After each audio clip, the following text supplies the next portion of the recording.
necesito que preste atención. Quiero hablar de 5 enemigos silenciosos. Marcos capítulo 9. Tenga la mano ahí en Marcos capítulo 9. Marcos capítulo 9, versículo 42. Ok, quiero hablar de 5 enemigos silenciosos.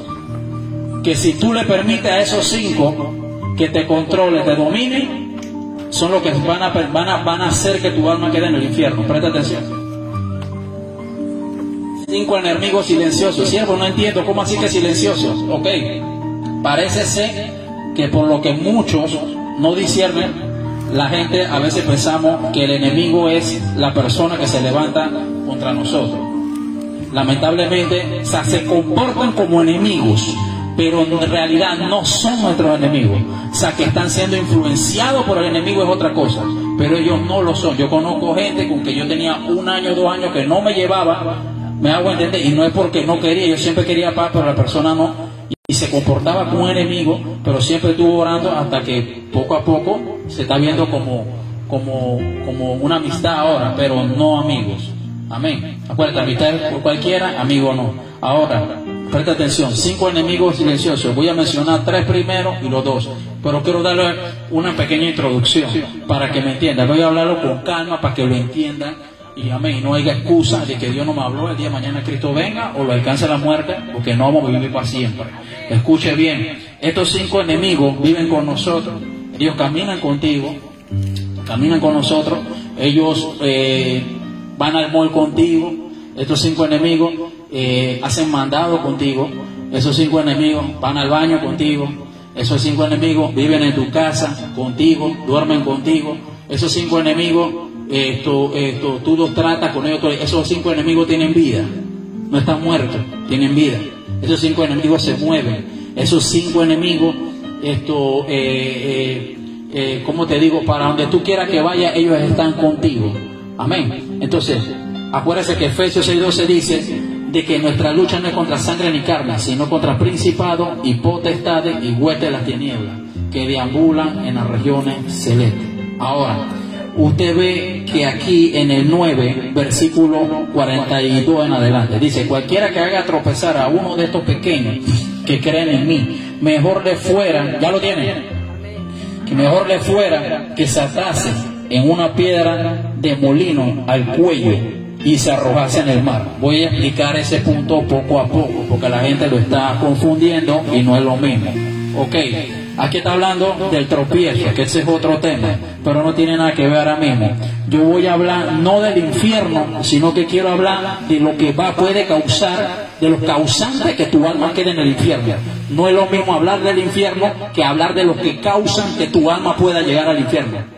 Son dos cosas muy distintas, ¿estamos entendiendo, no? Voy explicándolo con calma para que entiendan. Amén. Entonces, dice: cualquiera que haga tropezar a uno de estos pequeños que creen en mí. O sea, creer en Dios, todo el mundo cree en Dios, pero no cualquiera le sirve a Dios. Una cosa es creer en Dios, otra cosa es servir a Dios. Ahora, del hecho de que tú corrijas a alguien no significa que lo estás haciendo tropezar. Cuando aquí habla del tropiezo, para explicar eso, para unir con lo otro, ¿a qué se está refiriendo? Se está refiriendo a de que si realmente la persona está, su comportamiento, su actitud va, número 1, en contra de la Biblia, o número 2, está expenso a perder la salvación, y por causa de una corrección tuya que tal vez no le guste, entonces si la persona se pone rebelde, altiva, sea tío, abuela, hijo, nieto, quien sea que tú quieras llamar, pastor o no pastor, entonces si esta persona no recibe de parte de Dios en eso, me hago entender, entonces, y esa persona, amén, o se aparta o hace cualquier cosa, ya no entra por tropiezo.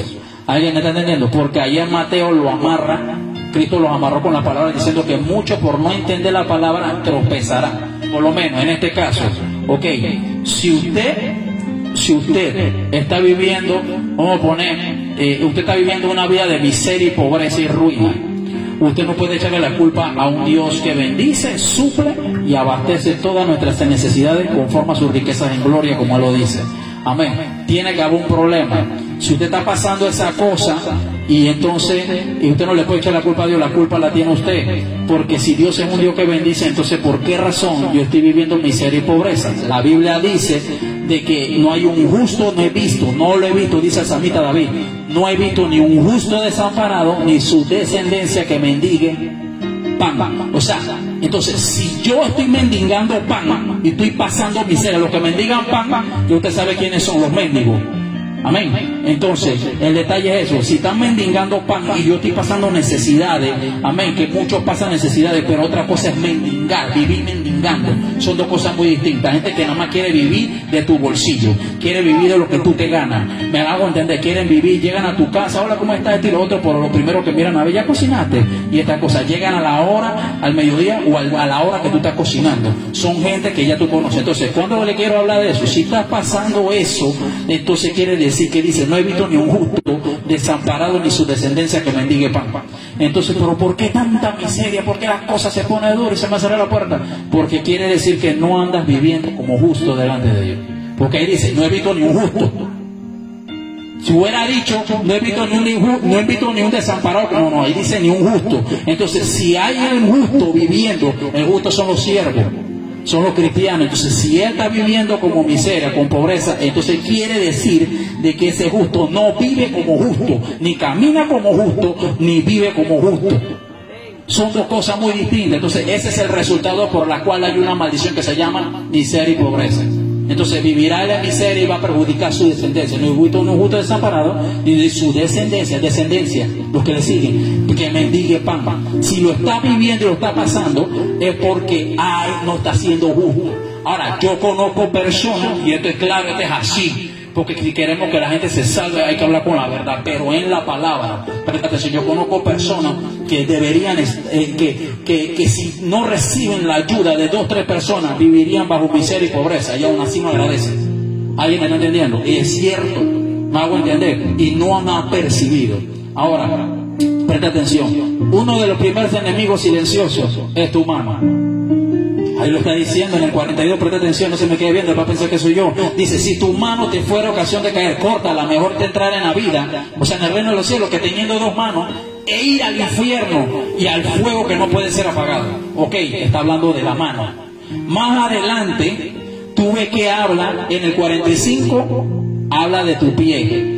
Y amén. Y número 3, habla del ojo. Se sabe que la mano no es un ojo, ni un ojo es una mano, ni tu pie tampoco es tu ojo, ni tu pie es tu mano, pero está señalando, ya hay 3. El más fuerte es el último, ese se lo voy a hablar después. Hay 3, estoy mencionando los 3 primeros. Estos 3 viven contigo. Pablo habló y le dijo a Timoteo, cuídate de ti mismo. Nunca le digo cuídate del diablo, le digo cuídate de ti mismo. Imagino Timoteo quedó de mí mismo. Pero ¿cómo así? Entonces, ¿qué le estaba dando a entender? De que parece ser que el que vive contigo es el que es tu enemigo. A ese tú lo bañas, a ese tú lo das de comer. Entonces quiere decir que la carne que tiene que ver con eso es tu aliado, es el mejor amigo del diablo. Y buscará el diablo no le interesa si tiene carro, si tiene casa, si tiene Biblia, si conoce de Biblia, si él se la sabe también. El diablo está buscando es utilizar estos miembros para que conforme a tu deseo, ellos mismos te hagan pecar en contra de Dios.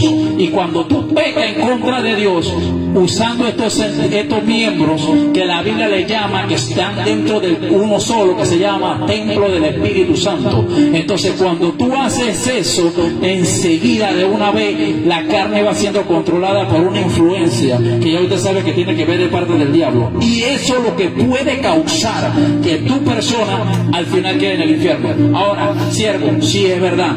La pregunta es, ¿qué es lo que manda la Biblia? Mensaje sin salida no viene de Dios. La Biblia dice, junto con la prueba el Señor dará la salida. Aquí está la salida. La salida no es, como decía un muchacho, siervo, me agarro el machete y me corto el brazo. No se refiere a eso. Cristo hablaba tan extremo para que pudieran darse cuenta. ¿A qué se estaba refiriendo? De que si tú estás viendo que tu mano te hace tocar o agarrar el vuelto ajeno, no se ve usar la mano, porque aquí habla de la mano primero. La mano te está haciendo, primero está dando la mano sola, te hace tocar el vuelto ajeno, porque hay gente que tú no lo puedes mandar, son mandados, se quedan con el vuelto. ¿Alguien está entendiendo, no? Alguien, si no pregunta, no lo entrega. Y es así, sí o no, y así es. Y entonces todo agarra con la mano, y entonces si tu mano te da ocasión de traer, eso te hace tropiezo, porque ella te está haciendo pecar. ¿Me hago entender? Bueno, si tu mano te está haciendo ver o cosas que tú sabes que no son de Dios en la televisión, con tu mano agarra el control. Y esto, o con tu mano te pones a ver en las redes cosas que no son de Dios. Eso lo que está haciendo es de que tu mano te va a hacer ocasión de tropiezo. Eso te va a arrastrar a la muerte. Entonces, ¿qué es lo que Cristo está dando a entender? Agarra y corta con eso. O sea, mengua en eso, doblega eso. Ahora, para poder doblegar la mano, tiene que doblegar tu deseo, porque tu deseo es el que manda los miembros de tu cuerpo. Mi pie quiere estar en una discoteca, pero el deseo dice quiero cerveza. Pero el espíritu dice no, el espíritu está dispuesto, la carne es débil, ambos se oponen entre sí. Uno dice que no, otro dice que sí, y uno dice que sí, otro dice que no, ya no se lleva, tienen guerra. Entonces, el detalle es que si tú fortaleces la carne, el diablo, ella se vuelve aliada del diablo y ella se va a convertir en el enemigo tuyo. O sea, que la carne y los miembros del cuerpo son el instrumento del que hace fuerte a un enemigo. ¿Alguien está entendiendo que se llama el diablo? Repito, no sé si la captó. ¿Alguien la captó? Ok, la carne y tu deseo alimenta la carne, y tu carne son el instrumento que usa el enemigo para volver a fuerte a un enemigo. Entonces, ¿qué es lo que tú tienes que hacer? Mantener tu carne controlada, porque él te va a matar, pues. No, tiene que mantenerla controlada. ¿Cómo se controla? Hoy en día, ¿cómo se controla? Oración y ayuno, más nada. Digo, ese género no sale. Ahora hay una versión que nada más dice oración. ¿Me entiendes? No, porque la oración te manda a ayunar, pero el ayuno no te manda a orar. Ahora entienda eso, pero el género no sale, si no va a salir. Ese deseo que te controla para la mano no puede. ¿Me hago entender? Ahora sigamos hablando. El número 2, el pie. Hay gente que le pican los pies cuando hay problemas para estar ya metido para saber. ¿Me hago entender? Pero no para interceder en lo que es de Dios. Es muy distinto. ¿Me hago entender? Ahora tiene que tener cuidado con eso, porque yo le expliqué en una ocasión de un hombre de Dios que realmente es muy respetado, y en la cárcel y en todos lados, y fue allá a interceder en un problema y Dios no lo mandó y ¡pum! Le metieron, y era pastor. Se quedó en la película, iba que me traga. Entonces, escucha bien, el detalle es lo siguiente. No, si es verdad, tú sabes, tanto lugar para dormir, no venimos a dormir en el culto. Entonces, escuche bien, tú sabes que no se la va a maquillar. Escuche bien, el detalle es lo siguiente, y fue allá. Ahora, una cosa es pacificador, otra cosa es meterte donde Dios no te mandó a meterte. ¿Alguien está entendiendo? Pacificador es una cosa, dice, bienaventurados los pacificadores porque serán llamados hijos de Dios. ¿Qué es un pacificador? Alguien que media y intercede en medio de una situación, pero no creándola, sino que se crea solo. Estoy parqueado aquí con un hermano y de repente viene una persona que quiere hacerle daño a la persona. Delante de mí yo soy siervo, yo tengo que pacificar. Eso es diferente, porque hay una balacera allá y tú sabes de que eso fue raíz del enemigo y por causa del pecado, porque nadie quiere cambiar, y entonces ya Dios lo permitió, y entonces yo quería meter el pecho para poner orden, me quedan partiendo el chaleco a mí. ¿Alguien me está entendiendo? Eso ha pasado así. Hay una señora, creo que era sierva, que fue a meterse en un problema y le metieron una pedra en el ojo, el ojo hinchado. ¿Me hago entender? Entonces, una cosa es pacificar, otra cosa es eso. Por eso estamos hablando del pie. Digo, porque tu pie, y eso se trata. Ahora, como hay lugares que son asignados, usted tiene que pesar el asunto a veces. Lugares que son asignados. Lugares que son asignados. Por lo menos, lugares que son asignados. Hay personas que cuando yo le digo a mi esposa, y yo voy allá a la casa allá, y yo le voy a hablar a la familia de ellos no, cierta gente no me oye.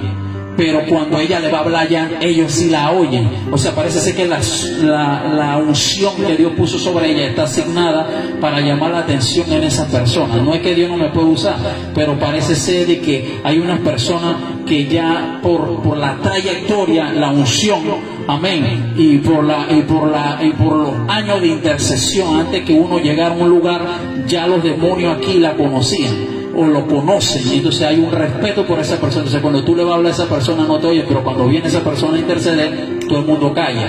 Me hago entender, hay una unción asignada, tú tienes que verificar. Pero hay lugares donde yo llego a hablar, que ella habla y nadie le mete mente a ella.